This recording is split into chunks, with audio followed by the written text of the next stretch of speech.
안녕하세요. 음악치료사 곽은미예요.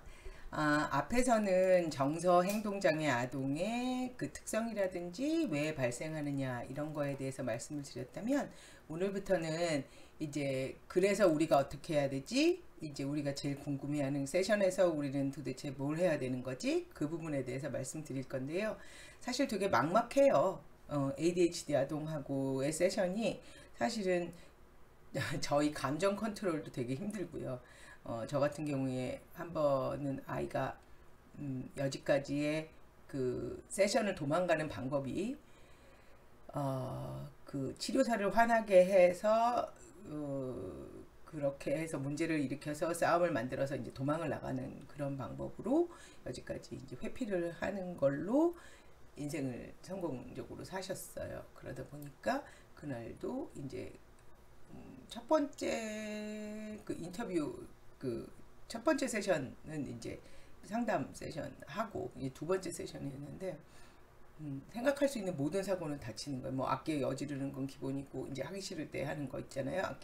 악기 여지르는 건 기본이고, 집어 던지는 것도 기본이고, 뭐 다 하시는데, 하다 나중에 뭐까지 했냐면 피아노 의자를 엎었어요. 예, 피아노 벤치를 엎어버렸어요. 근데 순간 올라오는데, 얘가 이거가 회피 방법이라는 건 이미 알고 있었으니까. 그렇지만 우리도 사람이잖아요. 그러니까 확 올라오는데 순간 지금 이거로 혼을 낸다면 끝까지 혼을 내야 되는 거고, 싸움을 건다면 내가 이거를 이길 수 있는 싸움이냐 해서, 만약에 그러면 얘를 내보내야 되고 막 이렇게 하다 보니까 이거는 그 방법은 안 되겠다 싶어서 그냥 못 본 척 했어요. 얘가 넘어뜨리는 걸 못 본 척하고, 순간 이게 왜 넘어졌지? 그리고 그냥 이렇게 세우고 하려던 걸 그냥 했어요. 그때 아이도 순간, 이게 평상시 보던 반응이 아니잖아요. 그러니까 순간 자기도 어떻게 해야 될지 모르니까 갑자기 앉아서 하게 됐었어요. 그래서 그날 제가 경험했던 건, 그래, 얘가 사는 방법이 이거였으니까 얘는 도망가려니까 이 방법밖에 없었고, 그런데 그 방법이 안 먹히니까 순간 자기도 다른 방법이 떠오르질 않았던 거예요. 그래서 순간적인 판단이었지만, 어떤 때는 아이가 사고 치는 걸 소위 말해서 보고도 못 본 척 해야 되는 경우가 있더라고요.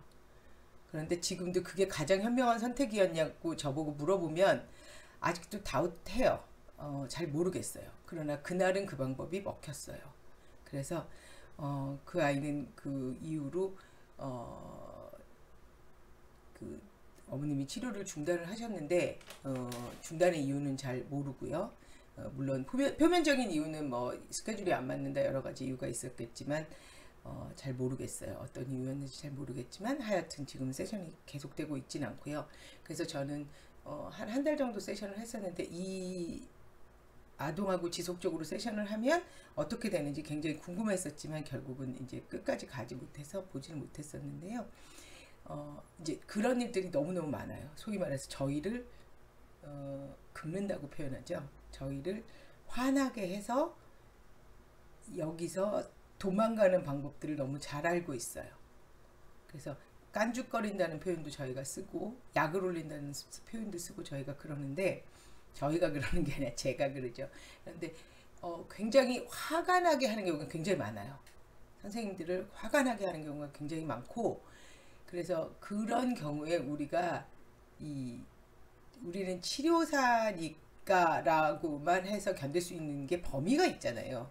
그러니까 그럼 우리는 앞으로 어떻게 해야 되는지, 그거에 대해서 우리가 우리의 마음을 다스리는 것도 굉장히 중요한 부분 중에 하나예요. 그래서 오늘은 정서행동장애 아동과 치료사가 해야 하는 작업들에 대해서 좀 설명을 드리고요. 일단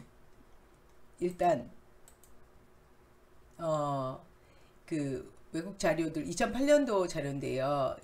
ADHD 프로그램에 있어서 스티뮬런트 메디케이션이라고 얘기를 해요. 이게 이제 ADHD 약들을 얘기를 하는데, ADHD가 다양한 방법으로 이해하는 것 중에 하나가 심심해서 그렇다 예요. 뇌가 심심한 거예요. 그러니까 끊임없이 자극을 추구하는 거예요. 그러니까 기본적인 자극을 계속 제공하는, 그래서 이 자극이 되는 메디케이션, 그래서 기본적인 자극이 제공이 되는 ADHD 약물을 좀 사용을 하는 것이 더 도움이 된다라는 표현을 하고 있고요.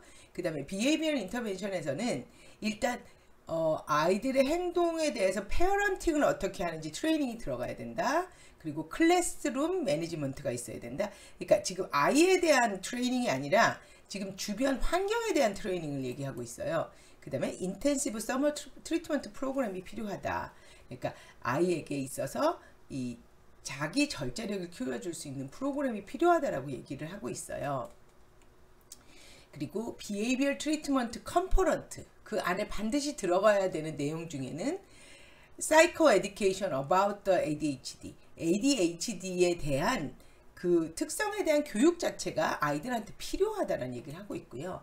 그 다음에 아이들에게는 스트럭처와 루틴이 필요해요. 아이들에게는 스트럭처가 필요해요. 구조가 필요해요. 되는 것과 안 되는 것 분명히 구별해 주세요. 너무 필요해요. 아이들은 넘어야 되지 말아야 될 선을 자꾸 건드려요. 건드리고 되는지 안 되는지 선생님들을 계속 테스팅해요. 우리는 테스팅을 당하고 계속해서 테스팅을 당하고 있을 거고, 아까 그 아이처럼 만약에 걔 이름이 예준이라고 하면 예준이처럼 이 선생님이 어디까지 견디는지를 보기 위해서 계속 우리를 건드릴 거고 우리는 견뎌야 되고요. 그래서 스트럭처 분명히 필요하십니다. 그 다음에 룰은 굉장히 깨끗해야 돼요. 그리고 선생님이 아이에게 바라는 건 깨끗해야 돼요. 무슨 얘기냐면 안 되는 건 안 된다고 얘기하셔야 돼요. 1시 40분에 나가기로 했으면 1시 40분에 싸움을 해서라도 지키셔야 돼요.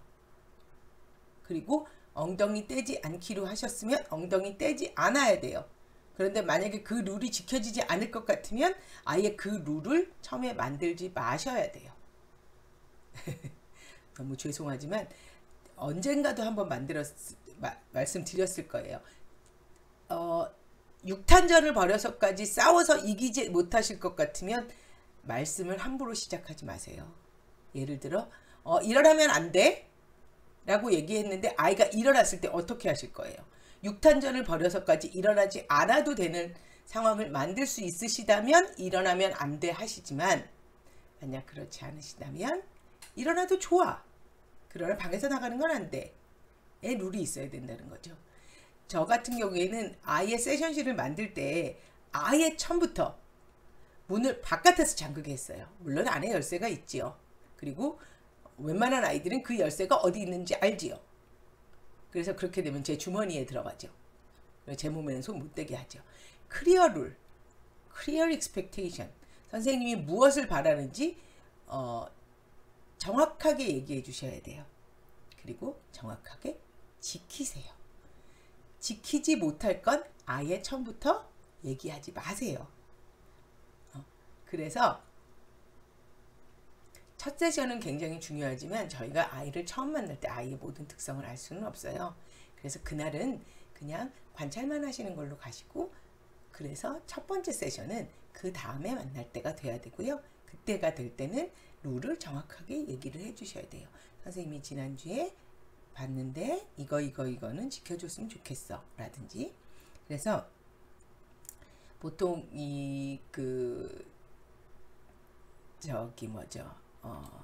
초중생하고 세션을 진행하게 되면 이렇게 건드리고 뭐 이거 되게 많은 거 아시죠? 그리고 뭐 악기 갖고 싸우고 그런 거 되게 많아갖고 하여튼 뭐 그런 일 되게 많은데, 저희가 이제 공작소에서 5명 세션을 진행을 하고 있는데 이제 또 그걸 이제 시작한 거예요. 찌르고 옆에다 귀에다가 이제 흔들고 뭐 이런 걸 시작을 해서 저희가 간단한 솔루션을 한 거는, 저희가 이제 매트가 그 4단 접이 매트가 6개가 있었어요. 안에 5명이고 선생님 1명, 그러니까 6개의 매트가 다행히 있어서 매트를 이렇게 붙여서 놓는 게 아니라 6명의 매트를 이렇게 꽃같이 놨다고 봐야 되죠. 이렇게 6개를 다 떨어지게 놓은 거죠. 다 떨어지게 놓고 이 매트 위에서 내려오지 않는 거. 그러니까 서로 겹치지 않게 한 거죠. 서로 겹치지 않게. 그렇게 하니까 일단 구조적으로 싸울 수가 없는 구조가 됐죠. 그래서 여러분들이 이제 음악치료 공부하시면서 구조화라는 얘기 굉장히 많이 들으셨어요. 그게 저는 환경적으로 만든다라고 얘기를 하기도 하고 그러는데요. 그래서 어떤 때는 여러분들이 구조를 만들어 주시는 게 가장 중요할 때도 있어요. 잠깐만요. 저 물 좀 갖고 올게요. 물이 요 밑에 숨었죠.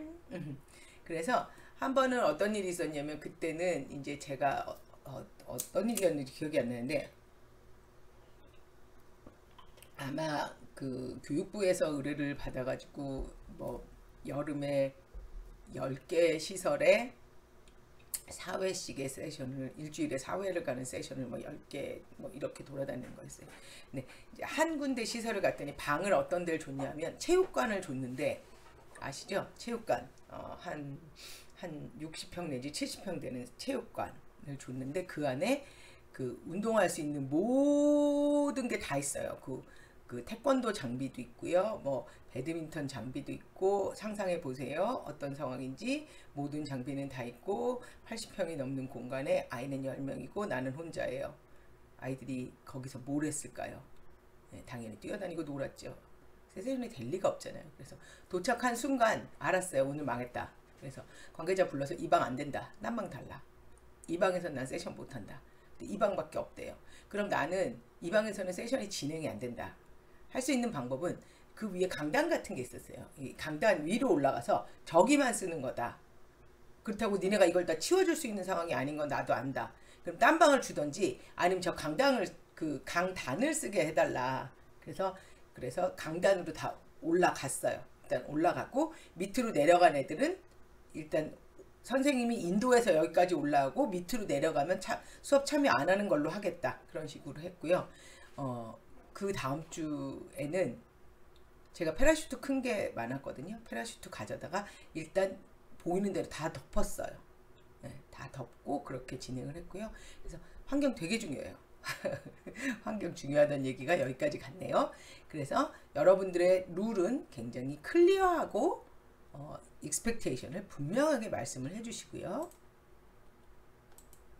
그 다음에 이게 도파민 시스템이 좀 ADHD나 이 정서 ADHD가 있다라고 얘기를 하면 지금 제가 정서 행동장애하고 ADHD를 계속 이렇게 혼동해서 말씀드리고 있는데 지금 ADHD로 생각해 주세요. ADHD 같은 경우에는 도파민이라는 물질이 조금 다른 사람들하고 다르게 워킹을 하는데요. 도파민이 즐거움을 주는 그 신경 전달 물질이라고 생각하시면 돼요.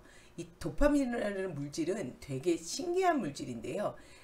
도파민이라는 물질은 어떤 것을 받았을 때보다 받기를 기대할 때 더 많이 나와요.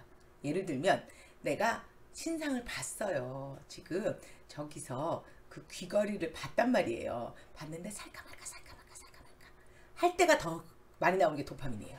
막상 사갖고 그게 오고 있는 동안에는 기다리고 막 그러는데 오면 안 풀리시는 분들 있죠? 그게 도파민 때문이에요. 그래서 이게 이 아이들에게 리워드가 있다라는 사실, 그게 올 거라는 사실만 가지고도 도파민이 굉장히 많이 나오고 도파민이 나오게 할 수가 있어요. 그래서 얘를 참여하게 하고 리워드를 주는 일은 굉장히 중요한 일이에요. 그게 얘가 여기에 더 집중할 수 있게 해주실 수가 있어요. 그 다음에 어떤 일에 대해선 아까도 말씀드렸지만 이 아이가 보이는 어떤 행동은 어느 정도는 이그노를 해줘야 돼요. 내가 지금 얘한테 바라는 익스펙테이션이 가만히 앉아 있는 건데 막 다리를 떨고 있어요. 그 꼴이 너무 보기 싫지만 다리를 떨지 않으면 얘는 못 앉아 있거든요. 그렇다면 그 다리를 떠는 행동은 뭐 봐도 못 본 척 해주셔야 돼요. 플랜드 이그노리예요. 못 봐서 못 본 게 아니라 이 아이가 가진 특성을 이해해 주세요. ADHD 아동은 저는 어두워야 공부가 잘 돼요. 이 방에 지금 방송하고 있는 이 방이 모든 불을 다 켜는 날은 오늘밖에 없어요. 아이가 본인이 어쩌다 알게 된 수많은 자기만의 방식들이 있어요. 잠깐 누가 오셔가지고 잠깐 끊었다 다시 해요. 그래서 어떤 때는 이 아이가 그러니까 스스로 알게 된 여러 가지 방법들이 있어요. 그래서 아이가 충분히 의사표시할 수 있잖아요. 그러니까 물어보세요. 너 이렇게 하면 집중이 더 잘 되니? 그러면 그 아이의 뇌가 다른데 그 아이가 그렇게 해야 집중이 잘 되는데, 그렇다면 어느 정도는 이그노를 해주셔야 돼요. 제가 잘할 때는 음악을 들으면서 공부하지 말라고 그랬어요. 근데 저는 음악을 들으면서 공부를 했었어야 되는 사람이거든요. 그래서 아이들이 스스로 발견한 방법들이 있어요. 그거를 이해해 주셨으면 좋겠고요. 여러분들이 그 책은 제가 너무너무 많이 말씀드려서 이미 알고 계실 텐데, 리틀 몬스터라는 책이 있어요. 대학 교수가 된 ADHD, 그게 부제고요. 리틀 몬스터가 원제목이에요. 그래서 그 책의 맨 뒤에 보시면, 책을 다 안 읽으시더라도 맨 뒤에 보시면 이분이 발견한 여러 가지 방법들이 나와요. 그래서 그런 방법들을 좀 참고하셨으면 좋겠고요. 아이들이 충분히 의사표시를 할 수 있는 아이들이니까 우리가 알고 있는 집중이 되는 방법 말고 아이들이 찾아낸 집중이 되는 방법들을 조금 더 이해해 주셨으면 좋겠고요. 그 다음에 effective command.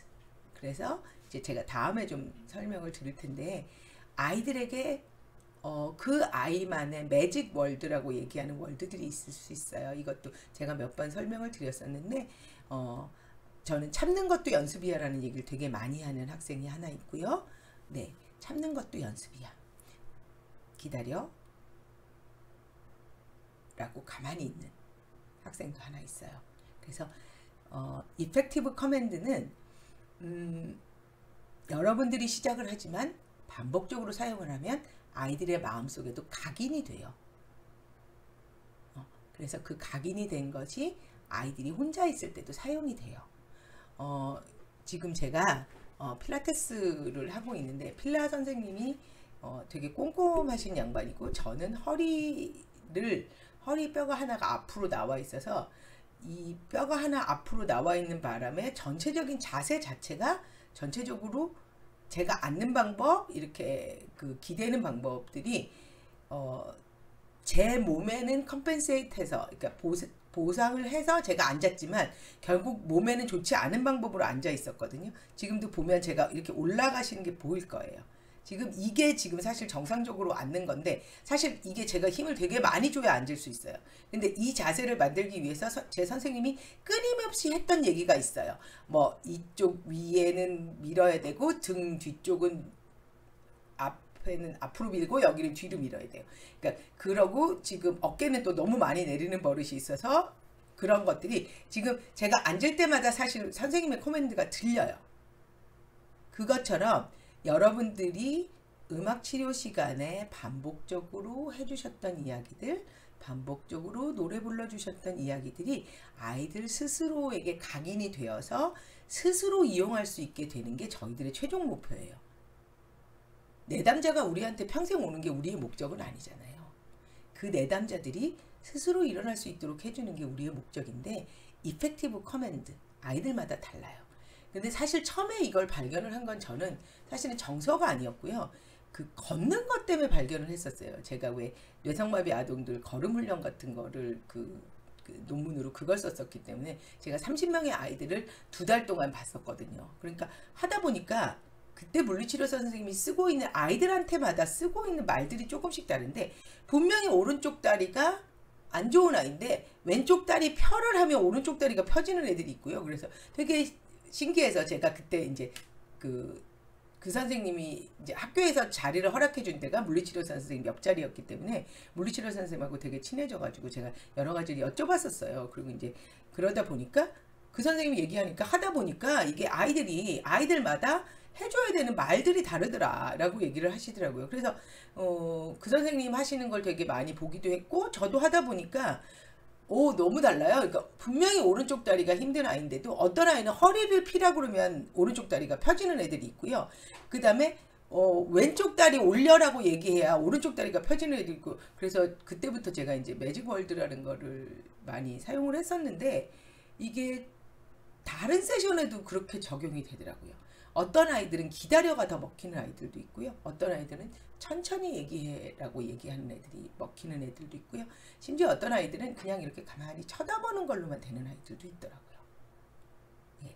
그래서 그 effective command, 이거는 결국은 내가 시작하지만 내담자들이 가져가게 되는 내용이에요. 자, 그렇게 하고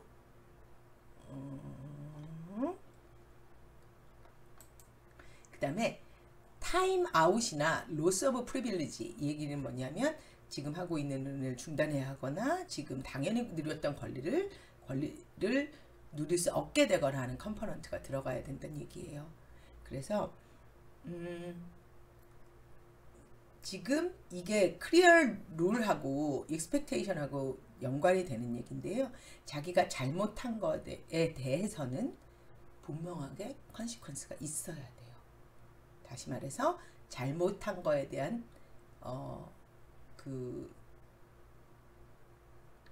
벌이라고 얘기 안 하고 그걸 로스 오브 프리빌리지라고 얘기를 하는데, 벌이 아니라요. 지금 당연히 할 수 있었던 걸 못하게 되는 거예요. 예를 들어 당연히 세션이 끝나면 좋은 음악을 듣고 자기가 쉴 수 있는 시간이 있었는데 그걸 못하게 된다든지, 당연히 50분에 끝났어야 되는 세션이 당연히 5분이 늘어난다든지, 근데 그 5분이 즐거운 게 아니라 그냥 선생님하고 가만히만 앉아 있어야 된다든지 하는 어떤 타임아웃이나, 지금 하고 있는 타임아웃은 보통 이게 타임아웃이죠. 그래서 생각할 수 있는 시간을 준다든지, 아니면 자기가 누리고 있었던 어떤 권리들을 누리지 못하게 된다든지 하는 자기가 잘못한 거에 대한 컨시퀀스, 결과물이 있어야 되고요.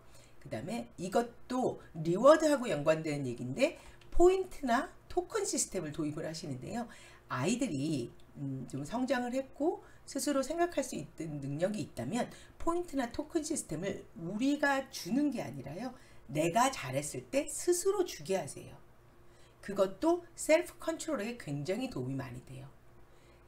그래서 어떤 일이 선생님이나 누구한테 잘 보이기 위해서 하는 것이 아니라 스스로 내가 잘했다 못했다를 결정을 해서 스스로 포인트를 주고 스스로 토큰을 준다면 그거는 자기 결정권, 그리고 스스로 결정해서 내가 잘했다 못했다를 결정하는 것까지, 그게 타인에 의해서 결정하는 게 아니라 본인 스스로 결정하는 것까지가 되기 때문에 아이들이 어리다면, 그리고 포인트나 토큰 시스템을 남발한다면 하실 수 없겠지만, 아이가 남발을 하더라도 그거에 대해서 생각할 수 있는 여유가 있는 아이라면 저는 여러분들이 조금 더 인내심을 가지고 포인트나 토큰을 사용하는 방법까지도 가르쳐 주신다고 생각하시고 좀 그렇게 천천히 진행하시면 어떨까 싶어요.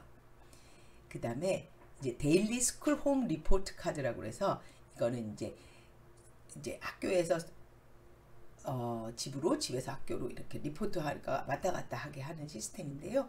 이런 것들도 선생님의 도움을 받아서 왔다 갔다 하면서 할 수 있다면 너무 좋은 방식이고 도입해 볼 만한 방식이고요. 이거를 저희는 이제 그 세션에서 사용을 한다면 세션에서 적용했던 걸 어머님께 전달해 드리고, 어머님이 집에서 있었던 일을 저희에게 전달해 주는 방식으로 진행할 수가 있고요. 지금 23분이 돼 가는데 ADHD는 이 세 가지를 연습해 주셨으면 좋겠어요. 치료 시간에 참는 연습, 기다리는 연습, 집중할 수 있는 훈련, 이 세 가지를 연습해 주셨으면 좋겠고요. 우리 아이들이 뇌가 달라요. 제가 이거의 원인에 대해서 설명드릴 때 뇌가 다르다고 설명을 드렸고요. 2 이상 넘어가면 여러분들 지루해 하셔서 여기까지만, ADHD의 뇌가 다르다는 것만 기억해 주시면 되고요. 클리어 룰, 아이들에게 분명한 룰을 전달해 주셨으면 좋겠고요. 분명한 기대치를 알려주셨으면 좋겠습니다. 오늘 여기까지 하고요. 다음 주에 또 뵙겠습니다.